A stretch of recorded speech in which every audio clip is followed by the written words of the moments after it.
Voilà, bonjour tout le monde. Donc je fais cette nouvelle vidéo pour faire suite à celle que j'ai fait hier qui parlait de l'éternité et de l'infini. Voilà, donc moi je suis comme tout le monde, enfin je suis comme tout le monde, je suis comme tous ceux qui s'intéressent à, enfin qui essayent de comprendre pourquoi on est là, pas le sens de l'existence, mais qu'est-ce qui est derrière tout ça en fait. Qui ou quoi, je ne sais pas, on ne sait pas. Donc on pourrait faire un mélange des deux. Hein. Donc moi j'appelle ça une entité. Ça peut être une entité mécanique, hein, ça peut être quelque chose de mécanique, d'automatique, ce dont je doute quand même, parce que je doute que quelque chose d'automatique puisse créer tout seul, enfin, ça serait quand même assez curieux, mais c'est peut-être qu'il se passe des choses qui nous dépassent, et d'ailleurs, je vais vous le prouver, enfin, je vais essayer de le démontrer dans cette vidéo.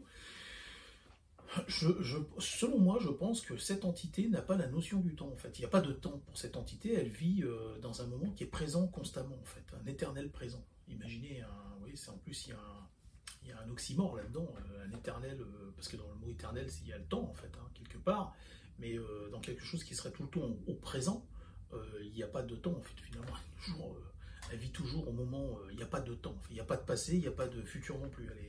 Cette entité vivrait tout le temps comme ça. Et je vais essayer de le démontrer par des observations que j'ai faites qui me sont propres. Hein. Ce sont des observations qui me sont propres et c'est selon moi encore. Donc je l'ai lu nulle part, c'est moi qui l'ai imaginé, donc c'est possible que je me trompe. Bon, enfin, au moins j'essaie d'apporter ma pierre à l'édifice et je pense que c'est le plus important. Et donc, l'important c'est de participer, d'essayer de comprendre tout ce bric-à-brac. Et donc, moi, la première fois, je me suis posé la question à savoir ce qu'il y avait au-delà de l'univers. En fait, j'avais 5 ans. Hein, et ça peut paraître incroyable. Et des gens ils vont dire, mais non, il est fou, il dit n'importe quoi. Mais je m'en souviens comme si c'était hier. Et j'ai 6 ans de plus que mon frère. Et ma mère était enceinte à ce moment-là. On habitait dans une ville qui s'appelle le Perreux-sur-Marne, en ce temps-là. Et j'ai demandé à ma mère, il était midi à peu près, je m'en souviens, il faisait beau. Et elle était en train de faire la popote. Et je lui dis, ouais, dis-moi maman, qu'est-ce qu'il y a après les étoiles? Alors elle me dit, il y a l'univers, le cosmos. Et je lui dis, ouais, mais après, qu'est-ce qui tient si tout ça, ça tient les étoiles, qu'est-ce qui tient dans ces cas-là, le cosmos? Et je me rappelle comme si c'était hier, hein, de cette conversation. Et elle m'a dit, oula, faut pas se mettre à penser des trucs comme ça, parce que les gens qui pensent ça deviennent fous. Avec le temps, ils deviennent fous. Je lui dis, ah bon, mais bon, ok. C'est vrai que 50 ans après, enfin 45 ans après, j'ai pas de réponse à ça, mais j'ai quand même avancé un petit peu. Hein. Donc, voilà, j'avais 5 ans quand j'ai posé cette question en premier. Alors c'est fou, hein, même moi j'arrive à m'étonner avec ça, comment j'ai pu poser cette question-là quand j'avais 5 ans. Je pense qu'on sous-estime beaucoup l'intellect des enfants. Et donc, une fois, il y a une vingtaine, mon fils a 18 ans là bientôt, et quand il avait 4 ans à peu près, 4-5 ans, il était sur un tourniquet, et j'avais remarqué quelque chose, que beaucoup remarquent, hein, que tout le monde remarque, quand on est au centre du tourniquet, presque dans l'œil du cyclone, on va dire, et celui qui est à l'extérieur, en fait, pour celui qui est à l'extérieur, la sensation de vitesse est beaucoup plus forte, en fait. Et ça dépend de plusieurs facteurs. C'est que déjà, il y a une énergie cinétique qui est accumulée au bout, quoi, avec la force centrifuge, qui envoie l'énergie aux extrémités. Mais il n'y a pas que ça, il y a aussi la somme en fait, de la matière en fait, qui est percutée par celui qui est tout au bout, en fait, percute beaucoup plus de matière à la seconde que celui qui est au centre. Donc il y a un différentiel au niveau de l'impact de l'échange entre les molécules, en fait, la matière. Et d'ailleurs, cette sensation de vitesse que vous avez quand vous mettez votre main par la fenêtre, alors que votre corps il est à 37 degrés et que dehors, en fait, il fait à peine 30 ou 27, et vous dites, ah, il fait frais dehors. Bah, pas tant que ça finalement, mais c'est parce que c'est l'impact de ces molécules qui viennent vous percuter en fait et qui font un échange calorifique, qui vous prennent chaque molécule d'hydrogène que vous allez percuter, vous enlève un peu de vos calories en fait. Et donc plus vous allez vite, plus l'échange est intense, et donc plus vous avez cette sensation de fraîcheur, parce que votre main est en train de se faire dérober ces calories, en fait, par toutes ces molécules qui vous frappent. Donc, tout ça, c'est des petites subtilités qui nous préviennent, qui nous permettent peut-être de comprendre un peu, qui nous donnent des clés pour comprendre les clés de l'énigme de ce qui régit le monde finalement. Et donc je me suis dit, tiens, on va imaginer, pas un tourniquet, mais dans un espace complètement vide, on va imaginer en fait un cylindre d'à peu près, je sais pas moi, 1 mètre. Donc il serait parfait ce cylindre, hein, et il ferait plusieurs millions de kilomètres, et il partirait d'un point, donc on va mettre une personne sur le point, ça tourne, et forcément la personne qui est au bout, elle va parcourir, imaginez, des distances incommensurables, alors que celui qui est là, il va dans le même temps, hein, c'est-à-dire il tourne à exactement la même vitesse, mais l'autre va parcourir finalement beaucoup moins, hein, là où il se trouve. Il tourne pourtant à la même vitesse, mais il va parcourir beaucoup moins. Et cette sensation de vitesse va être ressentie là-haut grâce à l'énergie, la force centrifuge et l'énergie cinétique qui est emmagasinée tout au bout, en fait, aux extrémités, qui s'accumule et qui est, je dirais, exponentielle. Et toujours cet échange au niveau de la matière, en fait, aussi peu qu'il puisse y en avoir, dans un espace qui serait dénué de matière. Moi j'y crois pas, hein. Un espace complètement dénué de matière, vous allez peut-être dire que je suis limité, mais moi j'arrive pas à le concevoir en fait. Donc pour moi un espace, il y a forcément de la matière, même s'il n'y en a pas beaucoup, mais forcément cet espace est forcément construit par quelque chose en fait.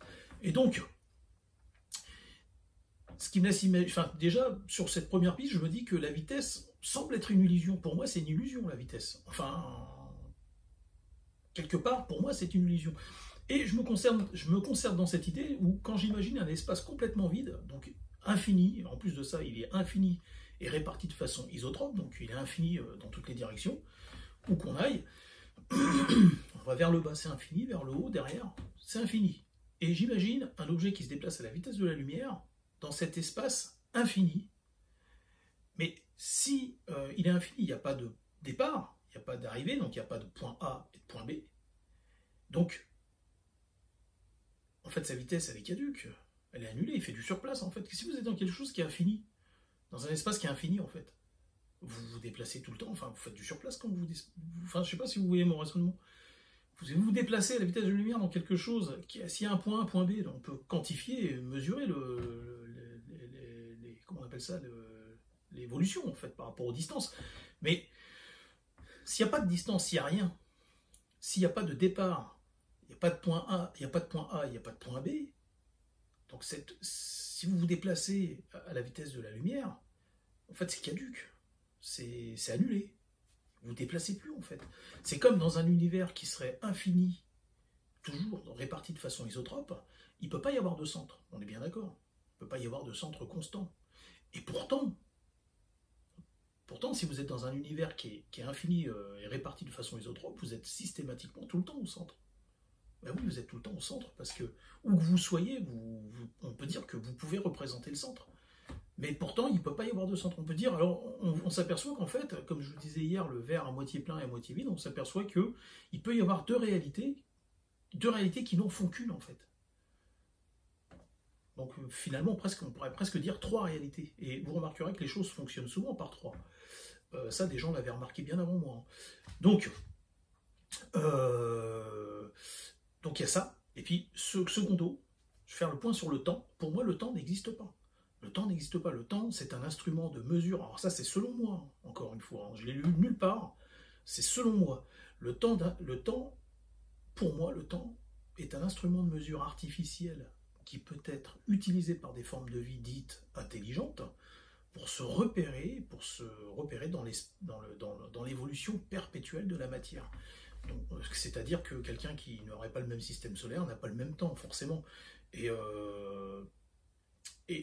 voilà, donc je pense que le temps est une illusion et n'existe pas, en fait. C'est une notion qui est humaine, et encore le temps, exactement comme la vitesse, dépend, en fait, il dépend de quoi, en fait? Il dépend de la matière, et il dépend de la matière, et puis il dépend du, comment expliquer ça, de l'énergie, oui, c'est ça. Temps, matière et énergie, c'est là-dessus que travaillait Albert Einstein, d'ailleurs, Et moi, les travaux d'Albert Einstein, je ne les connais pas des masses, hein, mais je sais que c'était quelqu'un de très brillant. Je sais aussi qu'il cherchait Dieu. Hein, enfin, Dieu, lui, il appelait ça comme ça parce que je pense il était juif, il avait une religion. Mais je ne sais pas si Albert Einstein accordait beaucoup d'importance à sa religion quand il était à la recherche de Dieu. Je pense qu'il se détachait de ça justement pour être objectif, hein, pour pas être pollué par des...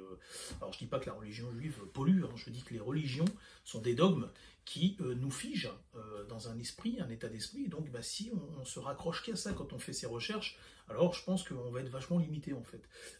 Donc je pense qu'Albert Einstein, même en tant que juif, savait se détacher de sa religion pour pouvoir être à la recherche de Dieu et mieux comprendre justement sa religion. C'est reculer pour sauter plus loin. Et donc, je pense, moi, que l'entité, le mécanisme, appelez ça comme vous voulez, qui est responsable, et moi j'opterais plus pour une entité qui est responsable de la création, enfin de l'origine de tout. Je pense que le temps, il n'y a pas de temps en fait pour cette entité. Il n'y a pas de temps ni de vitesse en fait. Elle n'est pas pressée, quoi. Il n'y a pas de temps ni de vitesse. Et je pense que pour cette entité, d'après mes constats, je pense qu'il n'y a pas de passé ni de futur. Elle vit, cette chose vit systématiquement dans le même temps. Et encore une fois, comme je le répète, enfin je ne sais pas si je l'ai dit au début de la vidéo, je m'en souviens pas, mais ce qui expliquerait en fait beaucoup de choses. Ce qui expliquerait pourquoi nous, en tant qu'humains, on trouve qu'il y a des choses qui sont injustes.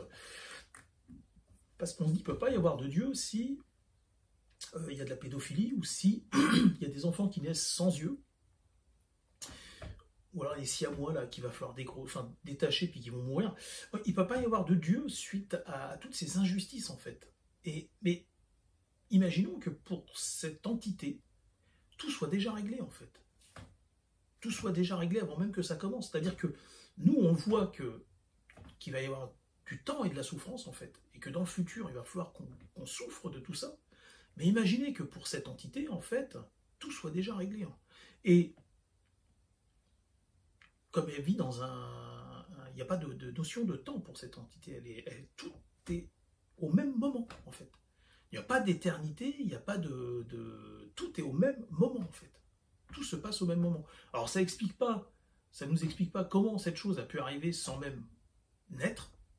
C'est-à-dire qu'à un moment donné, il faut qu'elle ait, pour qu'elle existe, pour qu'elle ait pu exister, il a fallu qu'il y ait enfin, nous, en tant qu'humains, on le voit comme ça, qu'il y ait eu un commencement. Nous, on ne peut pas s'en empêcher. Il faut absolument qu'il y ait eu un commencement. On n'arrive pas, même moi, je n'arrive pas à m'imaginer autre chose. C'est impossible pour moi. Je ne vois pas un schéma, je ne suis pas équipé pour ça. Je ne suis pas équipé pour ça, je n'arrive pas à le comprendre. Mais pour cette chose, cette entité, il est possible qui a accès à quelque chose dont nous n'avons pas accès, il est possible que tout soit sur l'instant en fait, et que le passé, et qu'il n'y ait pas de passé et de futur en fait, que tout soit en train de se faire au même moment. Vous comprenez ce que je veux dire? Donc, ce qui expliquerait pourquoi cette chose semble insensible à nos souffrances, et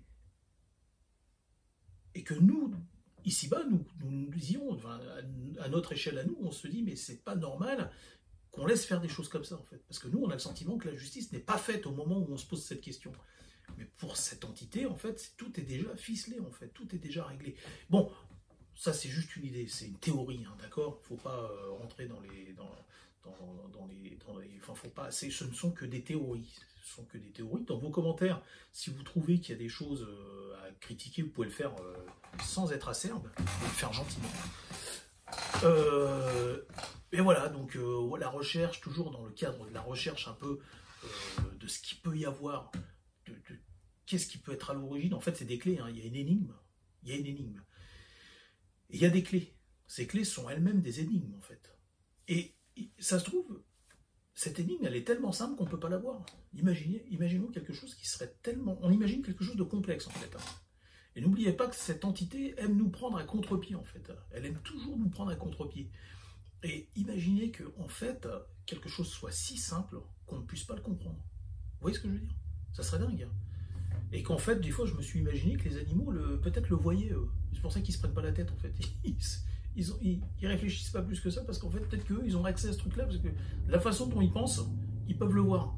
Mais nous, on est trop complexe pour pouvoir le voir. Vous comprenez ce que je veux dire. Écoutez, j'ai fini 15 minutes. Je vous dis à bientôt.